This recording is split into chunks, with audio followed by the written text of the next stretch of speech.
There's a moment in your life when you either rise or you stay exactly where you are. Right now, at this very second, you're standing in front of that moment. The moment where something either clicks or nothing changes at all. So ask yourself this question right now. Are you sick and tired of feeling stuck? Are you done watching your life drift by like a passenger on someone else's train? Because if what you're about to hear doesn't light a fire in you, then maybe, just maybe, you weren't meant to burn. But I don't believe that. I believe there's something inside you. Something big, something wild, something so incredibly powerful that it could change the direction of your life starting today. But the question is, will you let it? Let's get real for a second. You want success, you want growth, you want that transformation, then you need to stop negotiating with your weakness and start making deals with your strength. You need to stop just surviving your days and start dominating them. This isn't about feeling inspired for 5 minutes and forgetting everything tomorrow. This is about rewiring the way you live. Because here's the truth. The version of you that's been sleepwalking through life, that version is done, finished. It's time to bury that version. And if you're still clinging to it, if you're still defending your excuses, then you're not ready. But if you're sitting there with that lump in your throat, that shake in your chest, that fire starting to flicker, then lean in. Stay with me, because this is the turning point. Let's break something down real quick. Your comfort zone is one of the most deceptive places you can live in. It doesn't scream or push you into complacency. It whispers.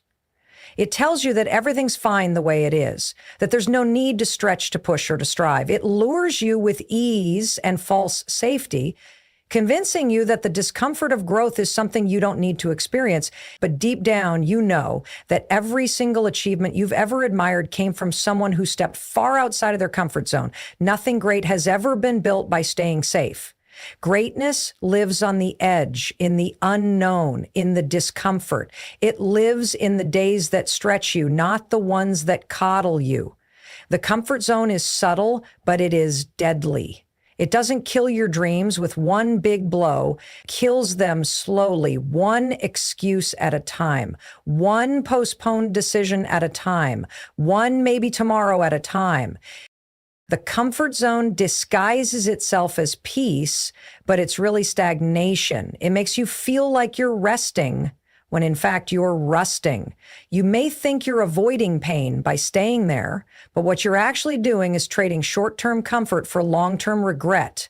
That's the true cost of living small, and most people don't realize it until it's too late. They stay stuck for years, sometimes decades, repeating the same patterns, living the same year over and over again, calling it a life.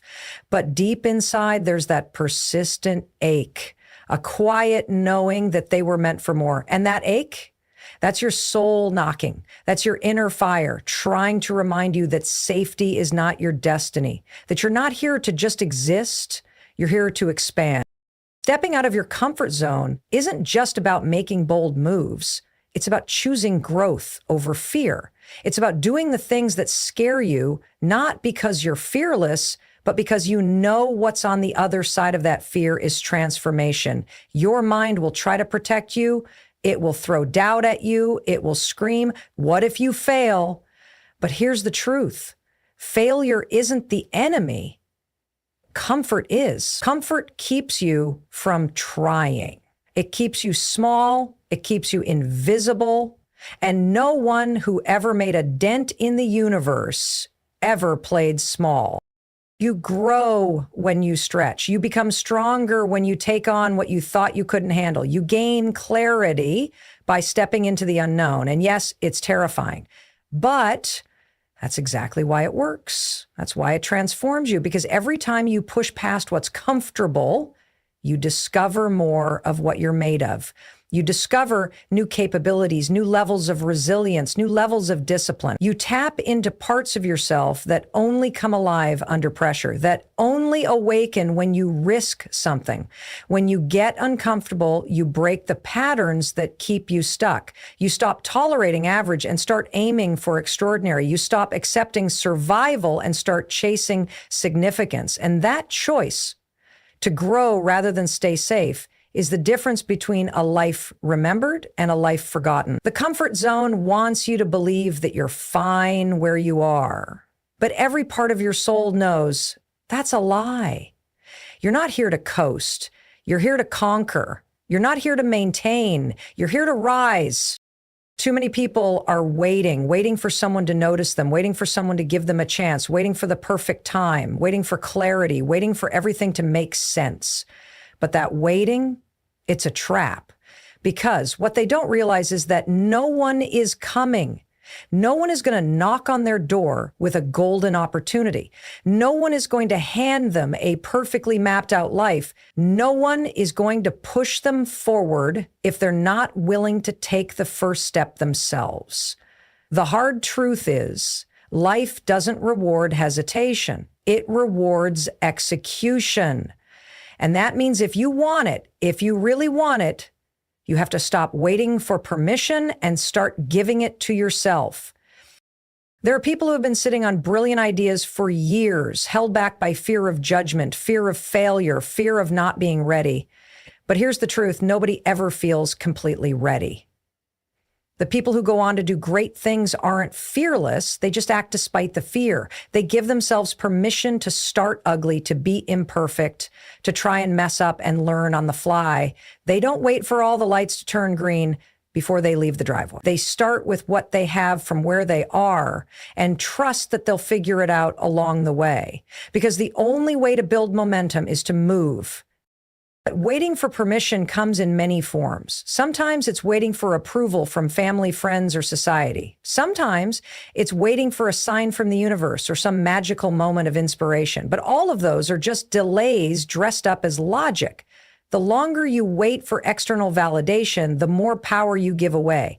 You hand over control of your life to other people's opinions, other people's timelines, other people's expectations. And that's a fast track to resentment and regret.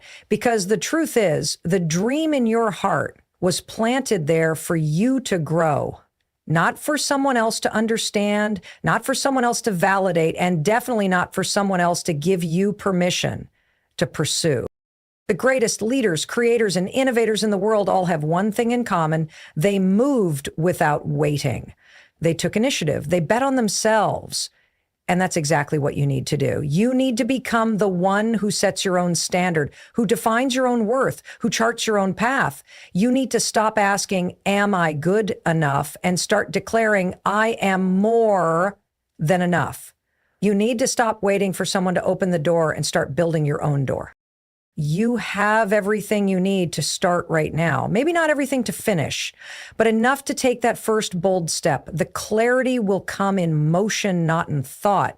You won't think your way into greatness. You'll act your way into it. You'll show up day after day, stacking small wins, facing your doubts, learning as you go. That's where the growth lives. That's where the power lies. And it starts the moment you stop looking around and start looking within. The world doesn't need more people with potential. It needs more people with permission.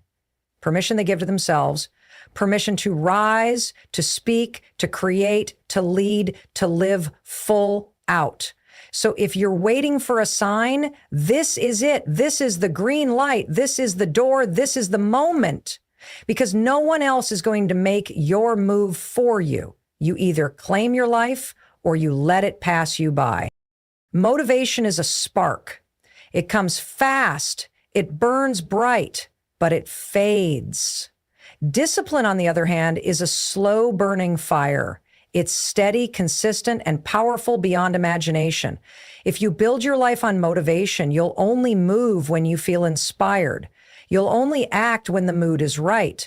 But life doesn't wait for your mood. Success doesn't care if you're tired, if you're discouraged, or if you don't feel like it. That's why discipline is the key. It doesn't ask how you feel. It just shows up every single day. The most successful people in the world aren't motivated every morning. They don't jump out of bed with excitement all the time.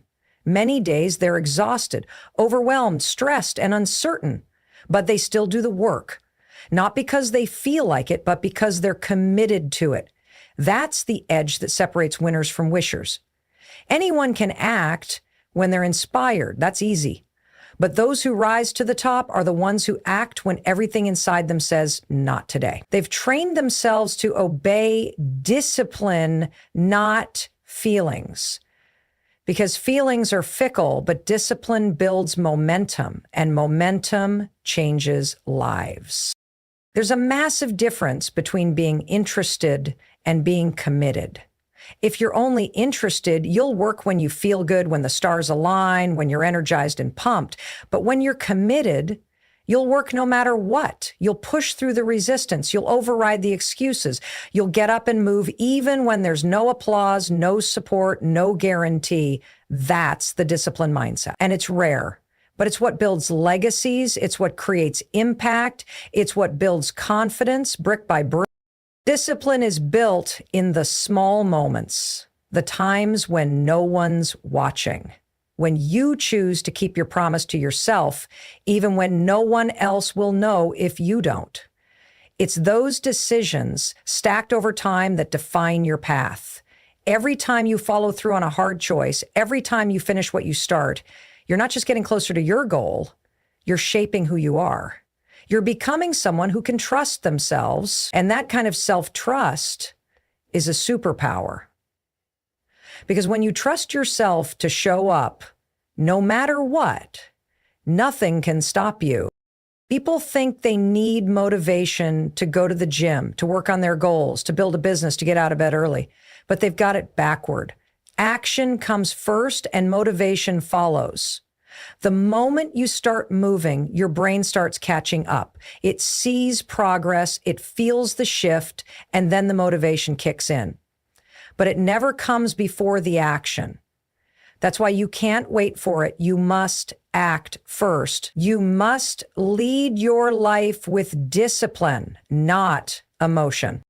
The truth is, you will never feel like doing the hard stuff every day, but that's not the goal. The goal is to do it anyway, to show up for your future self, to plant seeds today that your tomorrow will thank you for. You don't build a powerful life by being comfortable. You build it by being consistent. You don't need to be perfect. You just need to be disciplined enough to keep going, to keep choosing progress over excuses, structure over chaos, and discipline over motivation. When you do that, when discipline becomes your foundation, you don't need to rely on temporary sparks, because now you've built your own fire. The real war isn't out there, it's in your head. Every day, your mind is a battlefield, and the opponent isn't other people, the economy, your circumstances, or your past.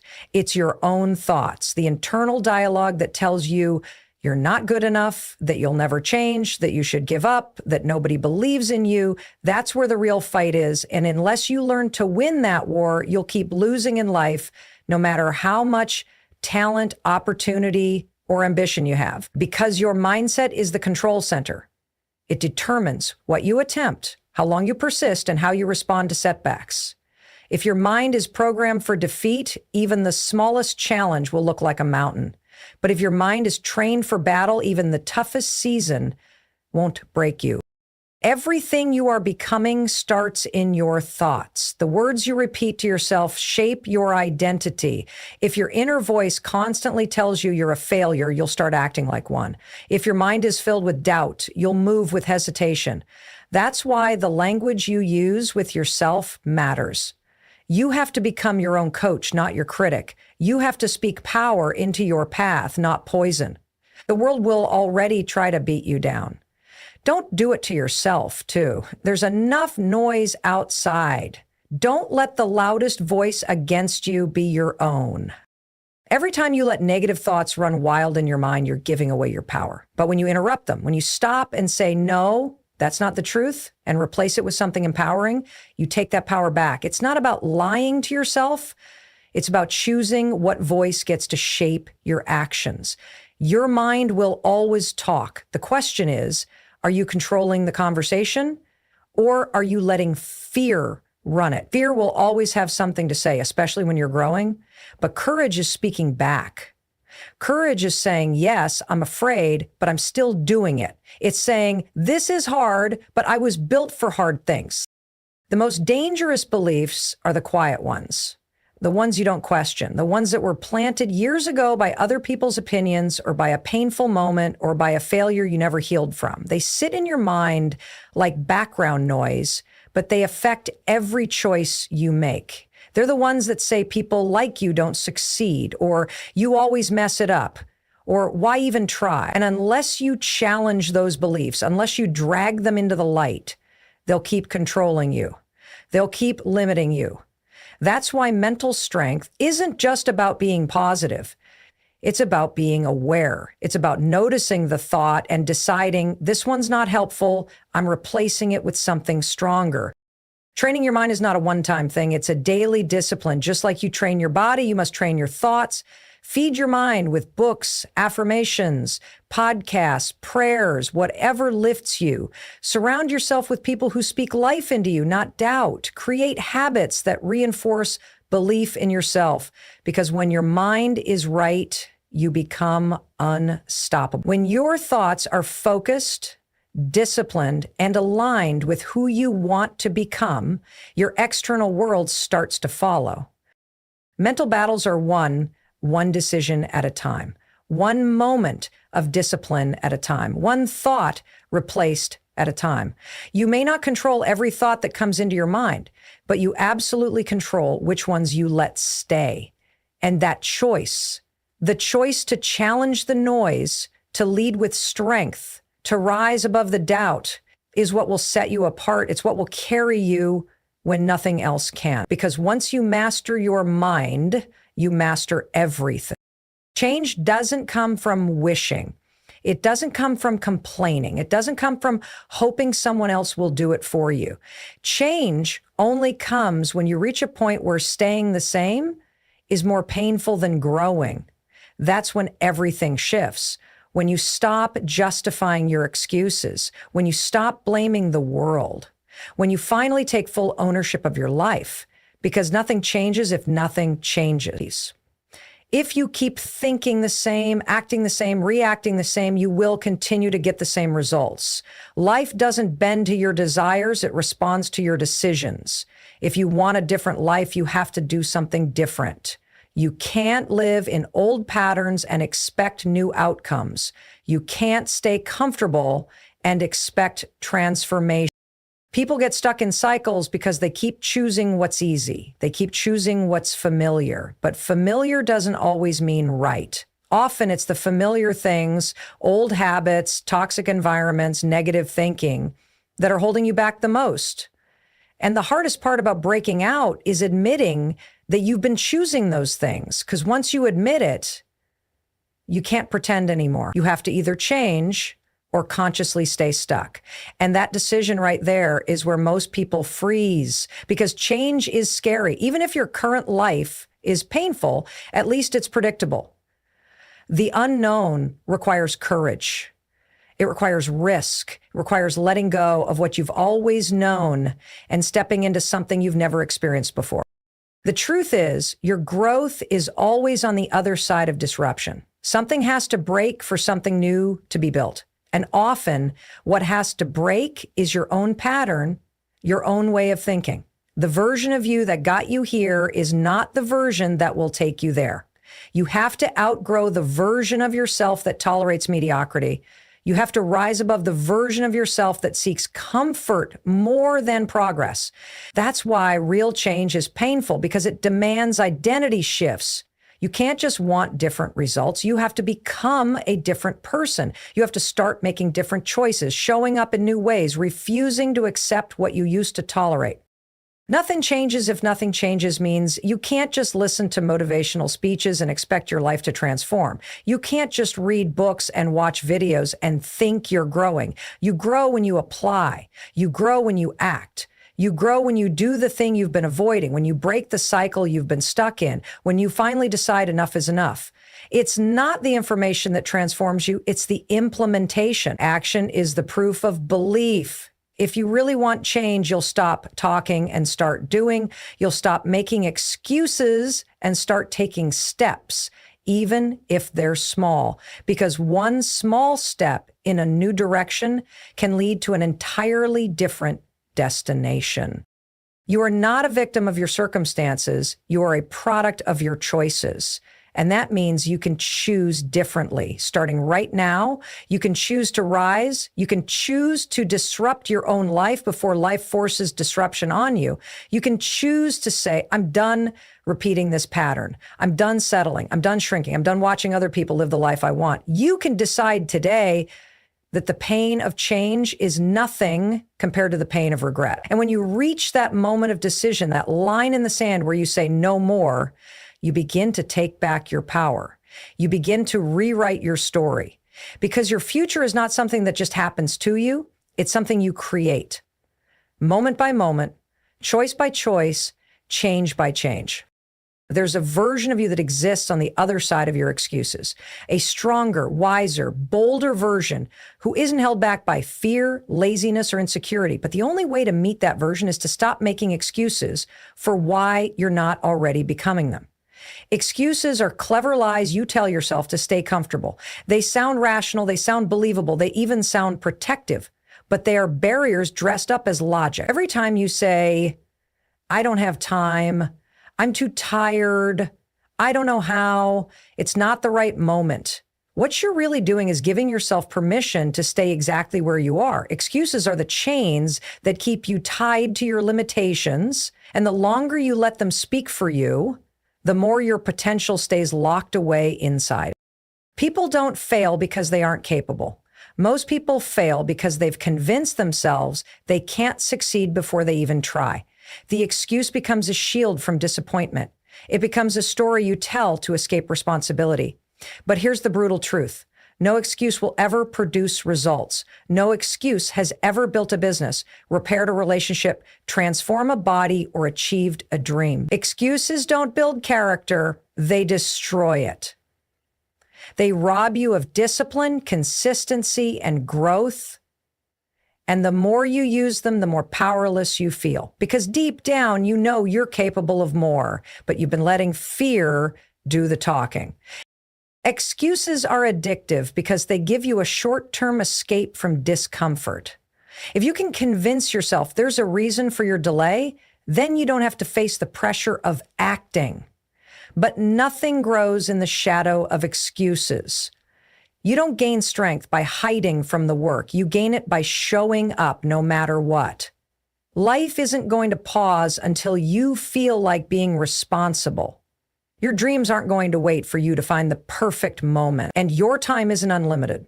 Every day you spend feeding excuses is a day you'll never get back. You don't have the luxury to keep lying to yourself about why you're not taking action. The real progress starts when you call yourself out, when you say, that's not a reason, that's an excuse, and then move forward anyway. That's when you begin to regain control. Because once you stop blaming the world, your past, your lack of support, or your current situation, you start realizing just how much power you actually have. Excuses keep you small. Ownership sets you free. When you drop the excuses, you take responsibility for your life. And that responsibility is not a burden, it's a weapon. It puts the pen back in your hand. It puts you in charge of the outcome. You don't need more time, more money, more knowledge, or more support to start. What you need is more honesty. Honesty about the things you've been avoiding. Honesty about the places you've been self-sabotaging. Honesty about the ways you've let fear drive your choices. When you become brutally honest with yourself, you stop tolerating your own lies. You stop negotiating with your potential. You start living on a different level, one where growth matters more than comfort and truth matters more than ego. Every time you rise above an excuse, you become stronger. You prove to yourself that you're not controlled by fear, by laziness, or by past failure. You prove that you're capable of doing hard things, of staying consistent, of choosing purpose over ease. And those moments, they compound. They build into habits, into character, into unstoppable momentum. The more excuses you eliminate, the more space you make for success, clarity, peace, and power. The version of you you're trying to become doesn't make excuses. They make moves. They take action. They do the work, and they refuse to be held back by anything. especially the lies they used to believe. You've been through enough. You've waited long enough. You've doubted yourself long enough. Now it's time to take all that pain, all that fear, all that frustration, and turn it into fuel, build something with it, become someone because of it. Don't just survive your life, conquer it. Don't just dream, execute. Don't just talk about it, be about it. Because if this doesn't motivate you, nothing will. And if nothing will, then it's time to stop pretending you want it. But if your soul is still stirred, if your heart is still pounding, if there's even one drop of fire still alive in you, then prove it. Let the world hear your roar. Let your future self thank you. And let this moment right here be the one you never forget. The moment you changed forever.